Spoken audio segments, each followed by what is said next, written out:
Rebienvenue tout le monde dans le show Accès Succès, 64e épisode. Je suis vraiment heureuse de vous retrouver encore une fois cette semaine pour vous partager toujours des sujets d'actualité en lien avec votre gestion d'affaires, votre gestion d'entreprise et votre leadership. Puis aujourd'hui, on parle de croissance, on parle de comment je dois choisir si j'embauche un salarié ou une contractuelle. Donc, évidemment, c'est pas tout à fait la même chose. Au final, on va avoir quelqu'un dans notre équipe pour nous supporter, ça c'est super, mais ça a des impacts et il faut bien prendre sa décision. Puis j'ai envie de dire, selon où on se trouve dans notre parcours entrepreneurial, la décision peut vraiment varier. Donc aujourd'hui, mon objectif, c'est de te présenter les 3 grands besoins parce qu'on va partir des besoins de l'entreprise qu'elle peut avoir ton entreprise puis qui va t'aider à prendre une décision juste et éclairée, mais surtout pas uniquement une décision qui va te baser sur tes émotions. Et je vais parler de ça aussi aujourd'hui parce que c'est super important et c'est un des grands écueils que j'observe chez les entreprises en pleine croissance. Donc, c'est ce qu'on va couvrir ensemble aujourd'hui. Donc, je te partage les grands besoins, 3 grands besoins que tu as besoin d'évaluer et pour prendre ta décision. Alors, avant que je commence d'entrée de jeu, puis reste avec moi parce que le 3e besoin, tu veux pas le manquer, je vais te présenter ça vers la fin. C'est extrêmement important et c'est, je te dirais, le plus important qui va t'aider à prendre la meilleure décision. Donc, avant qu'on commence, je t'invite, si tu aimes le show, si tu aimes l'épisode, si tu n'es pas encore abonné, alors s'il te plaît, prends 30 secondes et abonne-toi. Tu ne manqueras aucun épisode à chaque semaine de ce que je publie, évidemment pour t'apporter de la valeur, pour t'aider dans ta gestion d'affaires à devenir un chef d'entreprise, un dirigeant, un PDG. Et si tu connais quelqu'un à qui ça pourrait servir, qui est aussi dans l'entrepreneuriat, alors partage la bonne nouvelle. Je serais vraiment heureuse de pouvoir servir encore plus de gens autour de moi. Alors, on commence. Donc, quand je dis, premièrement, on est rendu à une étape d'embaucher quand on vit vraiment de la croissance. Hein. Donc là, j'ai déjà défini par le passé qu'est-ce que c'est la croissance, mais ça veut dire que l'entreprise, elle, grandit, on a plus de clients, on a plus de demandes de nos services.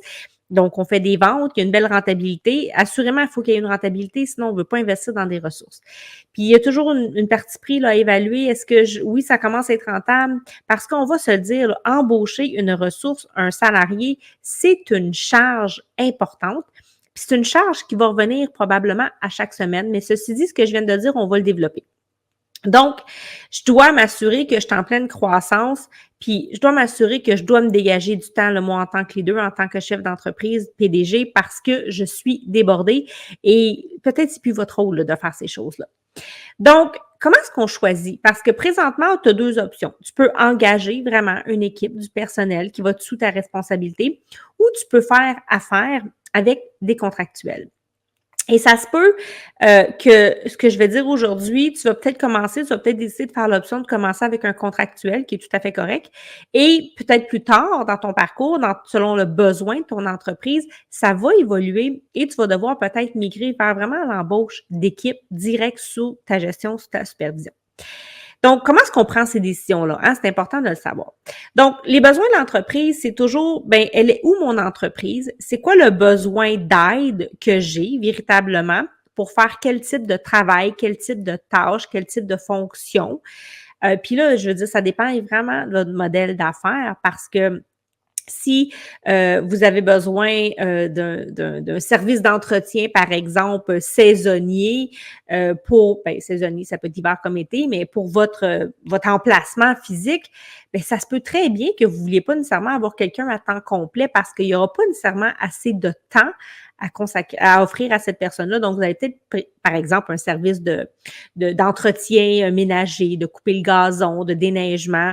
Bien souvent, on va peut-être vouloir choisir un service de contrat, tout comme on le ferait à la maison pour notre entreprise, parce que le besoin est ponctuel, une fois de temps en temps. Donc, c'est quoi le besoin de l'entreprise? C'est quoi votre besoin aussi à vous? Et c'est ce qui est en fait la première chose, c'est quoi le niveau d'engagement que vous avez besoin de cette ressource-là? Donc, est-ce que vous avez besoin d'une ressource qui peut justement être là de façon temporaire, les besoins sont sporadiques ou ne sont pas constants, ou il n'y a pas une assez grande demande de ce besoin-là pour prendre une décision, pour dire j'embauche quelqu'un qui va faire ça à temps complet, même ou à temps partiel, tu sais, ça peut être à temps partiel aussi pour moi. Donc, il faut partir de ce besoin-là et aller évaluer qu'est-ce qu'on veut choisir. Puis, c'est quoi la différence entre un salarié Puis une contractuelle, bien souvent, puis on va en parler, c'est le coût aussi que ça va vous coûter parce que le contractuel, c'est une entreprise bien souvent, ça peut être un travailleur autonome, donc il a sa propre business à rouler, à faire fonctionner, ses charges aussi à payer. Donc c'est certain que cette partie-là, c'est lui qui va assumer ses propres frais. Mais il vous les charge là, en tant que client, parce que vous êtes son client, il va vous les charger et le taux horaire va être plus grand. Puis, tu sais, je viens du milieu de la santé, on va parler de quand on embauchait une infirmière versus si on faisait affaire avec une agence. Oui, l'infirmière d'agence qui décidait de travailler pour une agence était payée beaucoup, beaucoup plus cher qu'une infirmière qui était pour l'État. Mais elle devait penser à mettre de côté de l'argent pour son fonds de pension, pour payer peut-être d'autres charges que ses formations, toutes ces choses-là que l'employeur, quand tu es salarié, pour l'État, par exemple, va couvrir une partie de ces frais-là. Donc, c'est un petit peu le comparatif que je peux vous donner juste pour vous situer, pour que vous compreniez. Donc, et le niveau d'engagement, puis je le dis parce que ça m'est déjà arrivé, tu sais, on commence à travailler des fois, au début, nos besoins sont vraiment temporaires ou c'est pour un petit bloc d'heures. Donc, c'est très correct là, de commencer à faire affaire avec un contractuel.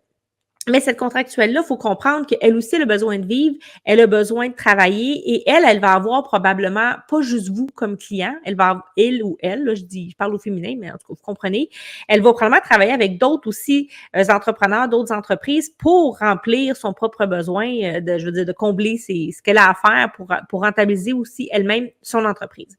Donc, ce que ça fait, c'est que le niveau d'engagement, le niveau d'investissement de cette personne-là est diluée. Elle n'est pas 100% dédiée à vos intérêts, à votre entreprise, à ce que vous êtes en train de mettre en place. Elle peut être super engagée, elle peut être super motivée, elle peut faire un super travail. Puis en fait, c'est ce que vous voulez. Mais si elle fait 5 à 10 heures par semaine, puis qu'elle fait un autre 5 à 10 heures par semaine pour une autre personne pour qui elle travaille, ben soyez assurés qu'elle va avoir son agenda, elle va avoir ses priorités, puis elle va essayer de naviguer là-dedans entre ses autres clients et vous. Donc, ça, c'est important de ne pas le perdre de vue parce que peut-être que au commencement, ça peut vous convenir, mais quand l'entreprise va commencer à avoir une grande aire d'aller, quand ça va commencer à rouler, quand les besoins vont commencer à popper comme ça, là, comme du vrai popcorn, puis que vous allez faire des demandes à cette personne-là, puis ça ne fitera pas dans sa gestion du temps, ça commence à être un drapeau à surveiller, puis à penser peut-être à faire un changement. Donc, première des choses, le premier besoin qui est à regarder en lien avec le niveau d'engagement. Est-ce que je suis prête à accepter que peut-être cette personne-là, je ne serai pas sa priorité tout le temps parce qu'elle a d'autres elle a d'autres contrats avec qui elle travaille, puis c'est tout à fait correct, ça me convient. Donc là, ça va. Si mon besoin, c'est qu'elle soit entièrement dédiée à moi ou qu'elle l'est peut-être à temps partiel, mais j'envisage augmenter ses heures, ça doit être clairement réfléchi et nommé dès le départ. Donc ça, c'est la première chose. La deuxième chose, c'est que là, il faut commencer à penser aussi en termes d'équité, d'équipe, de cohérence. Donc là, si vous êtes en train de grandir une équipe, puis que vous embauchez des gens qui sont vraiment salariés pour vous, puis peut-être, par exemple, on va vous donner l'exemple, tu sais, je vais donner du concret, on va parler, mettons, d'une adjointe. Donc, pour le moment, j'ai 3, 4, 5 employés, peut-être même une dizaine d'employés qui vont travailler chez des clients parce que j'offre vraiment un service, puis j'ai un pool d'équipe, que ce soit un service d'entretien ménager, un service à domicile. Bref, ça me prend des employés physiquement pour desservir ma clientèle. Donc, ces gens-là, bien, évidemment, vous allez les payer un salaire qui est relativement raisonnable ou comparable à ce qu'on va trouver dans le marché. Donc, puis vous n'allez pas payer un salaire qui va dépasser le vôtre, bien sûr, en tant que chef de PDG. Et pourquoi je dis ça? Parce que votre contractuel, si vous regardez peut-être qu'elle va vous charger à l'heure, à moins que ce soit des forfaitaires, mais c'est pris en considération, parfois, le salaire il est vraiment beaucoup, beaucoup, beaucoup plus élevé. Donc, il faut penser à ça. En termes d'équité, si vous êtes en train d'avoir une équipe, de vous entourer d'une équipe de gestion, de cadre, puis que cette personne-là est payée peut-être 25-30 de l'heure, puis que vous payez 50 de l'heure une adjointe qui va faire quasiment un demi-temps, un 20 heures par semaine, faut penser aussi à ça parce que ça peut créer de l'iniquité. Il y a une incohérence et là, il faut penser à gérer les choses de façon noble aussi et équitable parce que ça peut créer évidemment des conflits dans le futur. Ceci dit, ce qui m'amène à mon troisième élément, puis c'est celui qui est le plus important, donc reste avec moi, c'est vraiment de penser en termes de rentabilité. Parce que là, la charge de la ressource humaine, elle va être ta plus grande charge d'entreprise.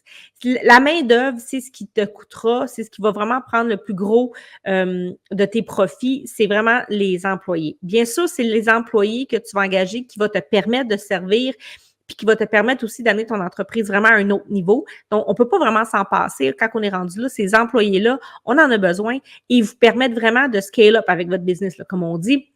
Mais c'est aussi votre plus grosse charge, donc il ne faut pas le perdre de vue.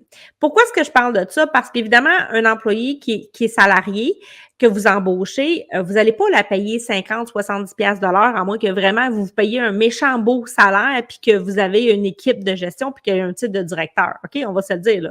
Je travaillais dans le réseau de la santé, je faisais 100 000 et plus, puis j'étais peut-être payée entre 55 et 65, 70 pièces de l'heure. Donc, on s'entend, vous ne commencerez pas à payer quelqu'un. Fait qu'il faut penser aussi en termes de salaire. Ceci dit, cet employé-là, le taux horaire que vous lui payez, c'est une chose, mais en tant qu'employeur, vous avez des charges auxquelles vous allez devoir, donc la contribution employeur. Et là, parler à un comptable, à un fiscaliste, si vous ne connaissez pas ça, parce que ces charges-là, vous allez devoir les assumer en tant qu'employeur. Donc, il faut y penser, la partie employeur, les fameuses DAS, puis en Europe, vous avez un autre nom, mais bref, il faut y penser. Versus le contractuel, ben lui, c'est juste une facture que tu payes. Donc, ça vaut la peine des fois d'évaluer le pour et le contre en termes d'investissement, de niveau de responsabilité que ça va vous demander en tant qu'employeur avec les différentes charges associées pour prendre cette décision-là. Mais quand on vient à un moment donné où on doit embaucher à temps complet une personne, c'est sûr que d'avoir un contractuel, ça commence peut-être à pu être le moment là, d'avoir un contractuel. Vous voulez avoir quelqu'un dans l'équipe pour les autres raisons que je vous ai nommées, parce que vous voulez qu'elle soit investie, qu'elle soit engagée. Vous voulez avoir un pool avec des salaires qui sont relativement comparables puis qu'il y a une échelle de progression en fonction aussi des niveaux de responsabilité que vous allez donner à cette équipe-là. Et ce qui m'amène à parler d'un petit point d'extra que j'ai pas introduit, mais souvent le défi que j'observe avec les gens qui prennent une croissance incroyable, surtout une croissance rapide, c'est qu'ils ont commencé peut-être avec des contractuels parce que c'était tout à fait correct et c'est ce que je vous ai nommé au début. Puis là, ils sont rendus à une étape où le besoin de l'entreprise, et je tiens vraiment à le spécifier, hein, là, ce n'est plus vous par rapport à vous et vous par rapport à cette personne-là, mais le besoin de l'entreprise est tout autre chose. Et là, ça devient difficile parce qu'il faut peut-être dire, ben, je peux plus continuer avec cette personne-là. Puis c'est pas parce qu'elle fait pas bien le travail, c'est pas parce que je l'apprécie pas. Puis tu sais, il faut comprendre que des fois, ces personnes-là, ben, ils veulent pas perdre le contrat parce que vous êtes à quelque part leur vache à lait à eux aussi. Mais là, c'est là où vous êtes amené à prendre une décision d'affaires. Ça peut être un choix difficile, surtout si vous êtes une personne, on est tous des humains, mais il y en a qui s'attachent plus facilement à des individus. Et là, ça devient dur de dire, ben, je l'aime, je l'apprécie, elle fait bien ça. Est-ce que j'ai vraiment envie de recommencer avec quelqu'un? Et là, c'est le vous, l'humain, qui vient un peu se mouiller là-dedans puis qui a peur de prendre une décision d'affaires. Mais à moyen et long terme, si tu penses en termes de profit, si tu penses aux besoins de ton entreprise, si tu penses en termes de rentabilité, tu dois prendre cette décision-là. Et si la personne n'est pas prête à accepter un salaire que tu paierais à un employé que tu embauches, parce que des fois, ils vont essayer, disant, ben, je voudrais rester, je suis prête à baisser mon salaire. Ces gens-là, s'ils font ça, ne prennent pas une bonne décision d'affaires eux-mêmes parce qu'ils se tirent dans le pied, parce qu'ils ont des charges à payer de leur côté. Donc, il faut savoir, à un moment donné, couper la corde, couper le cordon, là, comme on dit, là, d'un nouveau-né, puis de dire, ben, pour le rendu où ce que je suis rendu maintenant, donc il y a un deuil à faire. Là. Ça se peut que vous ayez avoir à faire un deuil de la personne, puis ça ne change pas votre relation, puis votre appréciation de ses qualités, de ses forces, de l'excellent travail qu'elle fait pour vous. Mais à un moment donné, il faut couper la corde et embaucher son équipe et gérer ce pool-là à soi tout seul. Donc, j'espère que ça t'aide aujourd'hui. Je t'ai donné comme 3 grands besoins à évaluer, à investiguer, à savoir est-ce que je suis prêt à prendre des salariés dans mon équipe versus est-ce que j'y vais avec des contractuels. Laisse-moi savoir dans les commentaires si ça t'a aidé. Fais-moi un j'aime si tu veux. Tu peux partager à quelqu'un à qui tu penses que ça peut servir parce qu'il est rendu là. Puis si tu as envie de savoir comment est-ce que je peux t'aider à gérer, à prendre ces décisions-là, parce que c'est toutes des petites situations comme ça qu'on vit quand on prend de la croissance. Alors, gêne-toi surtout pas pour venir m'écrire, pour regarder comment est-ce que je peux te soutenir dans dans ton propre développement, dans ta croissance. Et sur ça, si tu n'es pas certain de savoir où est-ce que j'en suis dans mes aptitudes, dans mes compétences en tant que dirigeant, comme PDG, je laisse dans les commentaires un quiz. Alors, ça prend à peu près même pas 5 minutes. C'est une dizaine de questions que tu peux répondre. Et si tu as envie de prendre un appel diagnostic avec moi, alors sens-toi libre de le faire. Ça va être là à ta disposition tout de suite après. Alors, je te dis merci. Merci d'avoir été là et on se retrouve encore une fois la semaine prochaine.